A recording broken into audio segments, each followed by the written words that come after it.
Even حتیٰ کہ خواتین جو گھر میں کام کاج کر رہی ہے، روٹیاں بنا رہی ہیں، کپڑے دھو رہی ہے، دوسرے گھر کے بچوں کے کام کر رہی، کوئی بھی کام کر رہی ہے، بسم اللہ الرحمن الرحیم سے شروع کر کے وہ کرے۔ کہتے ہیں کہ جب وہ کام بسم اللہ الرحمن الرحیم سے شروع کر کے آپ کرتے ہیں، اگر آپ اس کو چھوڑ کے وہ کام اللہ تعالیٰ کے ذمے ہو جاتا ہے، وہ اللہ تعالیٰ نے اس میں برکت ڈال کے وہ پورا کرنا ہے۔ کتنے فوائد ہیں اس کے کہ وہ کام اللہ تعالیٰ نے آپ سے پورا کروانا ہے۔ جب بھی آپ رات کو سوتے ہوئے دروازہ بند کرتے ہیں، تالا لگاتے ہیں، بسم اللہ الرحمن الرحیم پڑھ کے لگایا کریں۔ پانی وغیرہ جو بھی آپ رکھتے ہیں دسترخوان پہ رکھتے ہیں، رات کو سالن وغیرہ ڈھک کے بسم اللہ الرحمن الرحیم پڑھ کے اس پہ کور دیے۔ کپڑے پہنتے ہیں، پہننے سے پہلے آپ بسم اللہ الرحمن الرحیم پڑھے۔ کوئی بھی چیز خریدتے ہیں، بسم اللہ الرحمن الرحیم ضرور پڑھے۔ ٹھوکر لگتی ہے، گرتے ہیں، تب بھی بسم اللہ الرحمن الرحیم پڑھے۔ مطلب ہر کام میں اللہ تعالیٰ کو پکارے، اللہ تعالیٰ سے مدد مانگے۔ بسم اللہ الرحمن الرحیم کی اتنی تاثیر ہے کہ آپ کی ساری عمر ہی گزر جائے گی لیکن آپ کو سمجھ پھر بھی نہیں آنی، اتنے فوائد ہیں اس کے۔ آپ اس کو اپنی روٹین میں، اپنی زندگی میں، اس طرح اس کو آپ کے سینے میں، آپ کے زبان پہ اس قدر، یہ آپ کے دل و دماغ میں اس قدر سوار ہو اللہ تعالیٰ کے یہ خوبصورت کلمات، یہ خوبصورت نام، کہ آپ کی زندگی میں اس کے بغیر ادھوری ہونی چاہیے، کیونکہ آپ کے تمام کام اللہ کی برکت سے پورے ہونے۔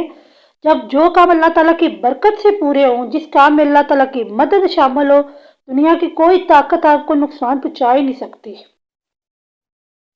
بسم اللہ الرحمن الرحیم کی تفسیر کے حوالے سے ایک واقعہ ہے۔ امام راضی رحمہ اللہ نے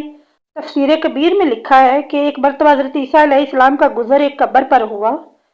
جس میں میت کو عذاب دیا جا رہا تھا۔ کچھ عرصے بعد وہ دوبارہ وہاں سے گزرے تو دیکھا کہ قبر میں رحمت کے فرشتے ہیں، عذاب کی طریقے کے بجائے وہاں مغفرت کا نور ہی نور ہے۔ آپ کو تعجب ہوا، اللہ تعالیٰ سے اس عقدے کو حل کرنے کے لیے دعا کی، یہ کیسے ممکن ہوا؟ تو اللہ تعالیٰ نے ان کی طرف وحی بھیجی۔ یہ بندہ بہت گنہگار تھا جس کی وجہ سے یہ عذاب میں مبتلا تھا۔ مرتے وقت جب یہ مرنے لگا تھا، اس کی بیوی کو بچہ ہونے والا تھا، کچھ عرصے بعد اس کا بچہ پیدا ہوا، پھر وہ بچہ بڑا ہو گیا تو اسے مدرسے میں، اسکول میں داخل کرا دیا گیا۔ تو آج اسے اس کے استاد نے سب سے پہلے اسے بسم اللہ الرحمن الرحیم پڑھائی ہے۔ تب سے مجھے اپنے بندے سے حیا آئی ہے کہ میں زمین کے اندر اس کو عذاب دیتا رہا ہوں اور زمین کے اوپر اس کے بیٹے نے مجھے پکارا ہے۔ اسی لیے کہتے ہیں نا کہ نیک اولاد صدقہ جاریہ ہوتی ہے۔ آپ اگر اس کو اللہ کی کلامات، آپ اس کو ان کلامات کو آپ دین کی طرف آپ ان کو سکھا کے آئیں گے، یہی آپ کی قبر کے لیے، یہی آپ کے آخرت کے لیے ذریعہ نجات ہوں گے۔ یہ صدقہ جاریہ ہوتے ہیں۔ آپ اگر کسی کو نیکی کی بات بتاتے ہیں، نیکی کی بات پھیلاتے ہیں، اگر آپ کسی کی بات سنتے ہیں نا تو اس کو جتنا آپ پھیلائیں گے نا نیکی کی بات کو،